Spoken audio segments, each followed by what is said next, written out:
Hello everyone, mayong unto for this video. So kalami kayo sa sinugba nila sa mga banday kayo. Ang gitawag ngayon is nila helicopter daw. May lami nila sugbahon.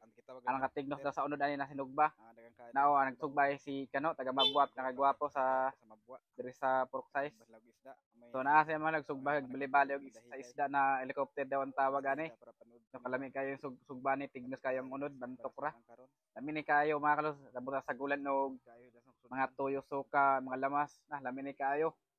Lami am yung kaon ani kay katambok sa unod ani o katignos nan kamo lang kay para paniudto nila nagkampos lang ng mga mga mandahikay na maningkawot og asas mga pambot kay tigday ka mga pambot diri sa Mabua size na kadagan sa pambuton na pay mga kahoy na binugha munggo sa kay kulang ani na mga kalungkina ng mga kahoy diya ang kulang ang problema ani bugas kusudan wala kay problema sa kahoy na bali-bali ni part kanuan isda labi ni kayo so tara let's go